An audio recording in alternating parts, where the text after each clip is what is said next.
어느 날은 그냥 모든 게 버거울 때가 있어요. 누군가에게 털어놓기도 어려운 마음이라 더 힘들지요. 하지만 부처님께서는 그 마음 속에도 빛이 있다고 말씀하셨어요. 이 이야기를 천천히 따라가다 보면 스스로를 조금 더 이해하게 될지도 몰라요.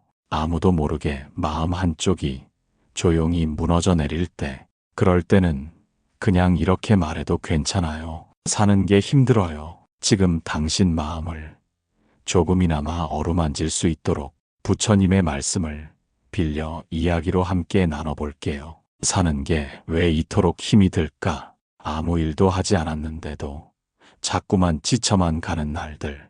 그런 날엔 부처님의 말씀을 한번 떠올려 보세요.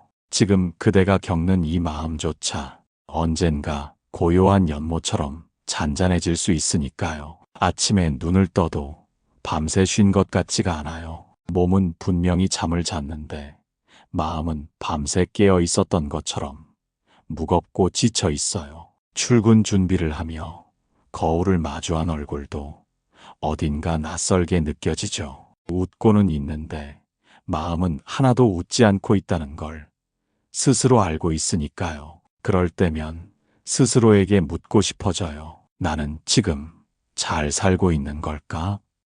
정말 이게 맞는 길인 걸까? 왜 이렇게 사는 게 고된지 이유라도 알 수 있다면 좀 나을 것 같은데 대답은커녕 그 물음마저 점점 무뎌져 가는 날들이 있잖아요. 그러던 어느 날 오래된 책장에서 우연히 꺼낸 책 한 권에서 이런 구절을 만난 적이 있어요. 고통은 누구에게나 다가오지만 괴로움은 내 안에서 자라는 것이다. 부처님의 말씀이었어요. 처음엔 무슨 뜻인지 잘 모르겠더라고요. 살다 보면 상처도 생기고 불행한 일도 생기는데 그게 내 잘못이라는 말인가 싶기도 했고요. 하지만 그 문장을 계속 곱씹다 보니까 어느 순간 조금씩 그 의미가 다르게 느껴졌어요. 아, 고통은 바깥에서 오는 거구나. 누군가의 말, 예상치 못한 사고, 버거운 현실처럼 우리가 피할 수 없는 일들이 고통이라면 그걸 계속 품고 괴로워하는 건 내 마음의 선택일 수도 있겠구나. 그렇게 말이에요. 물론 마음이란 게 그렇게 쉽게 바뀌는 건 아니죠. 마음 먹기에 달렸다는 말처럼 허무한 위로는 없어요. 우린 그렇게 단순하게 살아오지 않았거든요. 수십 년 동안 쌓인 상처와 습관, 그리고 나란 사람은 이렇다는 오래된 믿음들 안에서 살아왔으니까요. 그런데도 부처님께선 그대여 마음을 놓아라. 복은 고요한 자리에 머무느니라. 이렇게 말씀하셨어요. 복이란 건 복잡하고 시끄러운 생각 속엔 머물지 않는다고. 마음을 잠시 내려놓는 그 고요한 자리에 찾아온다고 하셨죠. 그러니까 지금처럼 마음이 어지럽고 복잡할 땐 억지로 뭔가를 하려고 하지 않아도 괜찮아요. 그저 잠시 고요히 있어도 되는 시간도 필요하다는 뜻이에요. 쉬고 있다는 죄책감 없이, 멈춰 서 있다는 불안감 없이, 그저 그렇게 조용히 있는 시간 말이에요. 사는 게 힘들다고 느낄 땐 우리는 자꾸만 뭔가 해야 할 것 같은 생각에 휘둘려요. 더 노력해야 하고, 더 잘해야 하고, 더 행복해 보이기까지 해야 할 것 같은 압박에 시달리죠. 하지만 부처님은 그렇게 말씀하시지 않았어요. 그대가 이미 충분히 애썼다고, 지금 이 순간을 있는 그대로 받아들이라고 하셨어요. 모든 것은 변하니 괴로움도 머무르지 못하리라. 지금의 힘겨움도 언젠가 지나갈 거예요. 그러니 너무 조급해하지 말고 내가 지금 얼마나 버티고 있는지를 알아주는 것부터 시작해도 괜찮아요. 오늘 하루를 견뎌낸 당신은 정말 잘하고 있는 거예요. 겉으론 아무것도 아닌 것 같아도 그 속에서 얼마나 많은 감정을 품고 있었는지를 아는 건 당신 자신뿐이잖아요. 마음이 흔들릴 때마다 부처님의 그 말씀을 다시 떠올려 보면 어떨까요? 그대여 마음을 놓아라. 복은 고요한 자리에 머무느니라. 그 문장을 오늘 하루의 마지막에 조용히 떠올려 보는 거예요. 꼭 명상이 아니어도 괜찮아요. 그저 누워있는 순간에 혹은 창밖을 바라보는 짧은 틈에도 그 말을 속으로 되뇌어 보는 거죠. 그럼 아주 작게나마 마음이 쉬는 자리가 생기기 시작할 거예요. 그 자리는 분명 괴로움이 머물 수 없는 자리니까요. 고요한 자리에 처음 도착한 사람의 이야기로 문을 열어보려 해요. 우리 마음 속에도 그런 순간이 분명히 있었을지 몰라요. 아주 작고 조용해서 미처 알아차리지 못했을지도요. 그녀는 평범한 사람이었어요. 매일 아침 출근하고 퇴근 후엔 간단히 밥을 챙겨 먹고 가끔 친구와 수다를 떨기도 했지만 그 모든 시간이 어쩐지 살아낸다는 느낌보다 버텨낸다는 쪽에 가까웠죠. 사람들은 그녀에게 말했어요. 그래도 넌 잘하고 있어. 힘들 땐 다 그런 거야. 그 말들이 틀린 건 아니었지만 그녀의 마음에는 어딘가 닿지 못하고 돌아가는 것처럼 느껴졌어요. 마치 차가운 유리병 너머에서 건네는 말 같았달까요. 그러던 어느 날 모처럼 이른 퇴근을 한 그녀는 그동안 미뤄두었던 작은 사찰 하나를 찾게 됐어요. 도심 속 골목 안에 숨어있는 조용한 절이었죠. 처음부터 뭔가를 기대하고 간 건 아니었어요. 그냥 조용한 곳이 필요했거든요. 아무도 자신에게 말을 걸지 않고 누구도 자신을 보지 않는 그런 공간이 그리웠던 거예요. 절마당에 들어서자 바람 소리가 먼저 그녀를 반겼어요. 누군가 쓸어놓은 흔적이 남은 흙길 위로 조용히 낙엽이 내려앉고 있었고 그 옆 작은 연못에는 고요히 떠있는 연꽃 하나가 가만히 숨을 쉬고 있었어요. 그녀는 한참을 그 연못 앞에 앉아 있었어요. 아무 말도 하지 않고 아무 생각도 하지 않은 채 그냥 멍하니 그 자리에 그대로 머물렀죠. 그리고 그제야 비로소 자기 마음속의 소리를 들을 수 있었대요. 힘들었구나. 참 많이 버텼구나. 그동안 너무 바쁘게 살았던 거예요. 감정을 느낄 틈도 없이 그저 앞만 보고 달려왔던 거죠. 웃어야 하니까 웃었고 괜찮다고 해야 하니까 괜찮다고 했던 시간들. 하지만 이제 와보니 그 안엔 온통 참은 것들만 가득했어요. 그 순간 부처님의 말씀이 떠올랐대요. 예전에 우연히 들었던 한 구절이었죠. 세상 모든 존재는 스스로 고요한 자리를 찾아가느니라. 마치 그 말이 지금의 자신을 위해 준비되어 있던 것처럼 들렸다고 했어요. 그녀는 알았어요. 고요함은 피하고 싶은 외로움이 아니라 지쳐버린 마음에게 건네는 가장 따뜻한 위로라는 걸요. 우리는 살아가며 자꾸만 소리를 쫓아요. 누군가의 말, 세상의 기준, 심지어 내 안의 조바심까지도 소리처럼 들리거든요. 그 소리들이 커지면 커질수록 진짜 내 마음은 점점 멀어져 가요.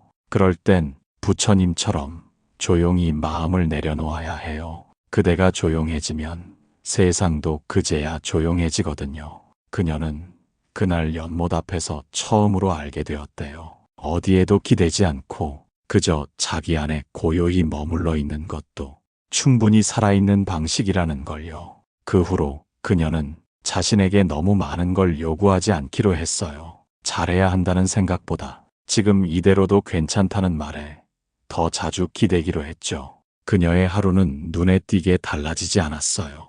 여전히 출근을 하고 일을 하고 때로는 힘겨운 날도 여전했어요. 하지만 마음속 어딘가에 작은 연못 하나가 생긴 느낌이었대요. 언제든 지치면 찾아가 쉴 수 있는 그런 고요한 자리요. 그 자리엔 말이 없어요. 비난도 조급함도 비교도 없죠. 그저 조용히 당신을 기다리고 있어요. 그리고 그 자리에 다다른 사람은 알게 돼요. 사는 게 힘든 건 내가 잘못 살아서가 아니라 그만큼 열심히 살아왔기 때문이라는 걸요. 이제 그대도 잠시 그 연못 앞에 앉아보는 건 어떨까요? 그대 마음에도 분명 그녀와 같은 고요한 자리가 하나쯤은 있을 테니까요. 이제는 그 자리를 오래 지켜온 스님의 이야기로 이어가 볼게요. 말없이 많은 사람들의 마음을 받아내던 그분은 부처님의 가르침을 침묵 속에서 전하고 있었어요. 이번 이야기는 그 고요한 마음의 중심으로 천천히 들어가 보려 해요. 그 절에는 노스님 한 분이 계셨어요. 사람들은 그를 무건스님이라고 불렀어요. 왜냐하면 스님은 아무 말도 하지 않았거든요. 하지만 이상하게도 그 누구보다 따뜻한 말을 전하는 분이라는 소문이 있었죠. 도시 한복판에 있지만 사람들의 발길이 드문 그 절에 가끔씩 조용히 다녀가는 사람들이 있었어요. 그들은 누구도 강요하지 않았고 그저 그 절 마당에 흘길을 걷거나 연못가에 가만히 앉아 있다 가곤 했죠. 그리고 그런 사람들을 무건스님은 늘 같은 자리에서 지켜보고 있었어요. 멀찍이 떨어진 나무 아래 작은 평상, 늘 염주를 들고 앉아 있는 그 모습은 마치 절의 시간 자체가 된 듯 고요했죠. 그녀가 처음 그 절에 찾아왔을 때도 그랬어요. 무건스님은 아무 말도 하지 않았어요. 그녀를 반기지도 묻지도 않았죠. 하지만 이상하게도 그녀는 그 스님 앞에서 참 많은 말을 하고 싶어졌어요. 사는 게 너무 힘들어요. 처음으로 입 밖에 꺼낸 말이었죠. 그 말 한마디를 꺼내고 나자 참았던 눈물이 터지듯 쏟아졌어요. 스님은 아무 말 없이 자신이 들고 있던 염주를 그녀 손에 조용히 쥐어주었어요. 말 대신 전해진 그 손길 속에 그녀는 이상하게도 조금씩 숨이 트이는 걸 느꼈대요. 누군가가 내 말을 고치려 하지 않고 그저 들어주기만 할 때 마음은 조금씩 스스로 자리를 찾기 시작하니까요. 며칠 뒤 그녀는 그 절에 다시 들렀어요. 이번엔 작은 물병 하나를 들고 스님이 앉아있는 평상 옆에 조심스레 놓아두었죠. 스님은 가볍게 눈을 마주치고는 살짝 고개를 숙여 인사했어요. 그 어떤 말보다 깊은 교감이 거기 있었어요.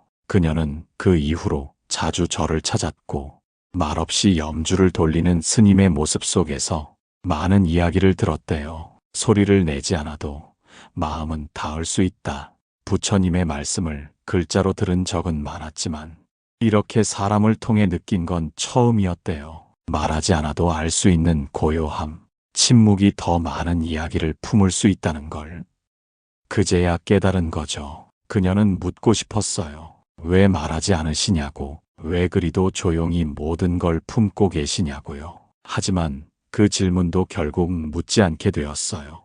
왜냐하면 어느 순간 자신의 마음도 조용해지고 있었거든요. 스님의 고요가 그녀의 마음에도 조금씩 스며들고 있었던 거죠. 어느 날 스님은 마당의 작은 벤치에 종이 한 장을 올려두었어요. 그 종이에는 단 한 줄의 글만 적혀 있었어요. 그대여 물처럼 살아라. 흐르되 본질은 흐리지 말라. 그녀는 한참 동안 그 글을 바라보았어요. 물이란 건 어떤 형태든 받아들이지만 스스로의 맑음을 잃지 않죠. 흙탕 속에서도 언젠가는 다시 맑아지는 것처럼 우리의 마음도 그렇게 다시 투명해질 수 있다는 뜻이었어요. 삶이란 건 결국 어떤 틀에 얽매여 살아가는 게 아니라 흘러가는 가운데 다시 본래의 나를 알아가는 길인지도 몰라요. 그녀는 어느새 절마당에 낙엽을 쓸고 있는 자신을 발견했어요. 누가 시킨 것도 아니었고 무언가를 위해서도 아니었어요. 그냥 그 자리에 있고 싶었던 거죠. 그것만으로도 괜찮은 날이 있다는 걸 스님은 말없이 가르쳐주고 있었던 거예요. 부처님께서는 이렇게 말씀하셨어요. 말로 하지 않아도 가르침은 행위로 전해지느니라. 말보다 강한 위로가 있다는 걸 그녀는 스님에게 배웠고 그 위로는 이제 그녀 안에서 또 다른 누군가에게 전해질 준비를 하고 있었어요. 어쩌면 우리도 마찬가지일지 몰라요. 말하지 않아도 전해지는 마음이 있고 고요 속에서 더 깊이 들리는 이야기들이 있어요. 그대가 지금 너무 많은 소리 속에 지쳐 있다면 잠시 그 고요한 절의 풍경을 떠올려 보세요. 그리고 스님처럼 말없이 자기 마음을 바라보는 시간을 가져보는 거예요. 그 자리에 복이 머무를 테니까요. 그 자리에 당신의 진짜 이야기가 시작될지도 모르니까요. 그녀가 스스로 고요를 실천해 나가며 변화해가는 이야기예요. 무건 스님과의 만남 이후 그녀의 삶은 조용히 그러나 분명히 달라지기 시작했거든요. 그 변화는 거창하지 않았지만 마음 깊은 곳부터 조금씩 움직이고 있었어요. 사람들은 종종 변화라는 말을 큰 소리로 말해요. 뭔가를 극복하고 결단하고 완전히 달라져야만 그게 진짜 변화라고 생각하곤 하죠. 하지만 그녀에게 찾아온 변화는 그렇게 요란하지 않았어요. 오히려 아주 조용하게 낙엽이 바람에 밀려 방향을 바꾸듯 마음이 아주 조금씩 방향을 바꾸는 느낌이었어요. 절에 다녀온 이후 그녀는 예전과 똑같이 출근하고 여전히 일에 치여 바쁜 하루를 보냈지만 단 하나 바뀐 습관이 있었어요. 하루에 단 10분 그녀는 아무것도 하지 않는 시간을 만들기 시작했죠. 처음엔 그 10분이 너무 어색했어요. 휴대폰을 내려놓고 TV도 끄고 그저 가만히 앉아 있는다는 게 생각보다 쉽지 않았거든요. 마음이 자꾸만 무언가를 하라고 재촉했어요. 시간 아깝지 않아? 이럴 시간에 뭐라도 해야지. 그런 마음의 목소리가 끊임없이 들려왔죠. 하지만 그녀는 그 소리들을 그냥 흘려보냈어요. 처음엔 10분도 버겁게 느껴졌던 시간이 조금씩 편안해지기 시작했어요. 고요해지는 법을 배운 거예요. 그 시간 속에서 그녀는 스스로를 다그치지 않게 되었고 잘못한 일을 반복해서 떠올리며 자책하던 습관도 서서히 줄어들기 시작했어요.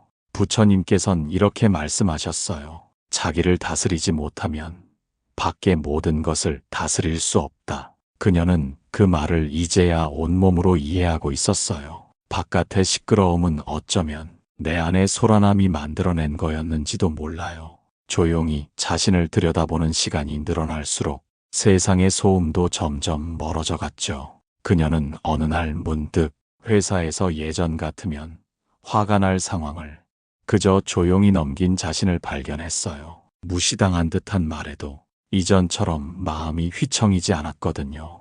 그 순간 느꼈대요. 아, 나도 변하고 있구나.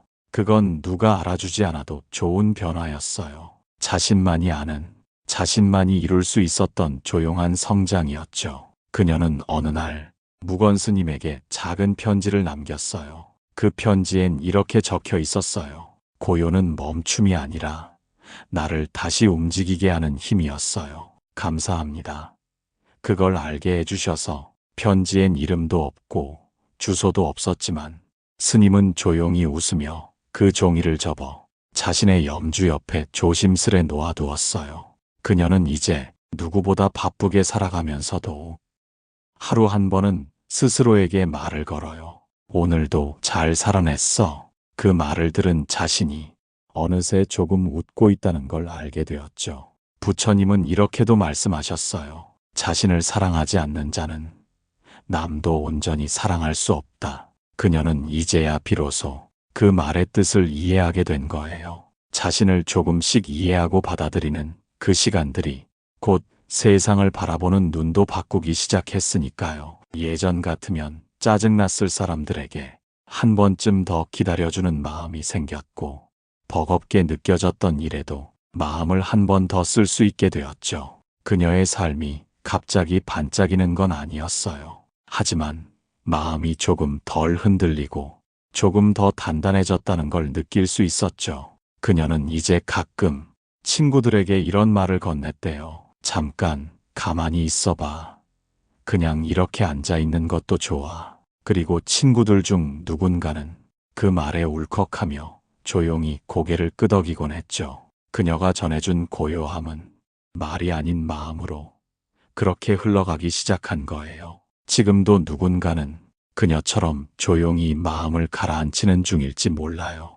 아무도 모르게, 하지만 아주 깊이 자신을 다독이고 있는 중일 거예요. 그리고 언젠가 그 마음이 또 다른 누군가에게 다가가 말하지 않아도 전해지는 위로가 될 테니까요. 고요함을 배운 그녀는 그 후에도 계속해서 평온한 삶을 살았을까요? 아니요. 삶은 늘 그러하듯 예고 없이 새로운 바람을 불러왔어요. 그녀가 오랜 시간 일하던 회사에서 갑작스레 구조조정이 시작됐어요. 예상보다 빠르고 예상보다 깊은 변화였죠. 회의실 안에 모인 사람들 얼굴엔 불안과 초조함이 가득했고 그녀 역시 그 한가운데에 앉아 있었어요. 평소보다 조용한 팀장의 목소리, 낯선 단어들이 적힌 문서들, 그리고 이해해 주시리라 믿습니다라는 마지막 문장. 그녀는 정리 대상이었어요. 몇 년을 다닌 회사였고, 익숙한 책상과 동료들, 하루하루를 쌓아온 시간이었지만 그 모든 것들이 단숨에 바람처럼 흩어졌어요. 예전의 그녀였다면 아마 그 자리에 주저앉았을 거예요. 왜 나야? 내가 뭘 잘못한 걸까? 수백 번 자책하고 불공평한 현실에 화를 냈을지도 몰라요. 하지만 그날 그녀는 오히려 아무 말도 하지 않았어요. 손에 힘이 빠졌고 속이 텅 비는 기분이 들었지만 자신 안의 고요한 연못은 여전히 그 자리에 있었거든요. 그녀는 절로 향했어요. 마당을 천천히 걸으며 오랜만에 묵원 스님의 평상 앞에 섰을 때 마치 아무 일도 없었다는 듯 스님은 염주를 돌리고 있었어요. 그녀는 조용히 앉았어요. 그리고 그저 한참 동안 아무 말도 하지 않았죠. 스님은 그 침묵을 깨지 않았고 그녀도 굳이 입을 열지 않았어요. 그렇게 시간이 흐른 뒤 스님은 작은 나뭇잎 하나를 들어 그녀에게 내밀었어요. 바람에 떨어진 잎이었고 조금은 상하고 색도 발해 있었어요. 그녀가 조용히 받자 스님은 종이에 한글 귀를 적어 건넸어요. 모든 이파리는 때가 되면 떨어지고 떨어진 자리에 다시 싹이 나느니라. 그녀는 그 말을 조용히 바라보다가 눈시울을 붉혔어요. 아무런 설명도 없었지만 그 말은 지금의 자신에게 꼭 맞는 옷처럼 다가왔거든요. 이제 자신이 떨어진 잎이라면 다시 뿌리를 찾아야 하는 시간이겠구나. 스스로 그렇게 받아들일 수 있었어요. 그날 밤 그녀는 처음으로 부처님의 한 말씀을 적어 벽에 붙여두었어요. 잃는 것은 곧 다시 얻는 준비다.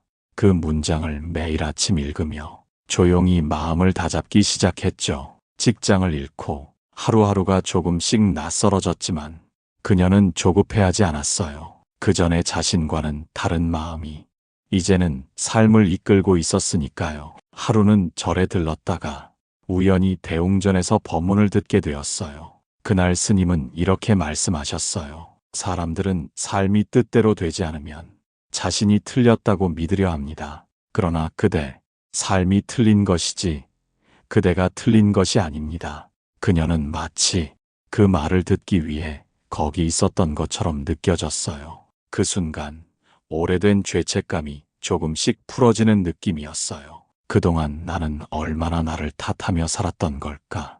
왜 그렇게 나만 부족하다고 믿었을까? 그제야 자신을 조금 이해할 수 있었어요. 실패와 상실은 누구에게나 오는 것이고 그건 곧 나에게도 새로운 가능성이 열린다는 뜻이었어요. 고요함을 안다는 건 언제나 평온하게 산다는 뜻이 아니었어요. 흔들릴 수 있어요. 하지만 다시 돌아갈 수 있는 마음의 자리를 스스로 알고 있다는 것, 그게 바로 고요의 힘이었어요. 그녀는 이제 새로운 길을 천천히 모색하고 있었어요. 바쁘게 구직하지 않았지만 매일 하루 한 문장씩 부처님의 말씀을 읽으며 스스로에게 질문을 던지고 있었죠. 나는 어떤 삶을 원할까? 무엇을 하며 마음이 평안했지? 어떤 순간에 내가 가장 나다웠을까? 그 질문들은 더 나은 삶을 위한 계획이 아니라 지금 이 순간을 더 진심으로 살아가기 위한 발걸음이었어요. 삶은 언제나 불완전하고 우리가 준비되지 않았을 때 찾아오는 시험도 많지만 그 안에서 마음의 길을 걷는 사람은 결국 다시 스스로를 만나게 되거든요. 부처님의 말씀처럼 복은 고요한 자리에 머무느니라. 그대 마음 어딘가에도 고요한 연못 하나 생겼기를 바래요. 언제든 그 자리에 가만히 앉아 숨을 쉬듯 살아가기를요. 그대 오늘도 고요히 잘 살아내셨습니다.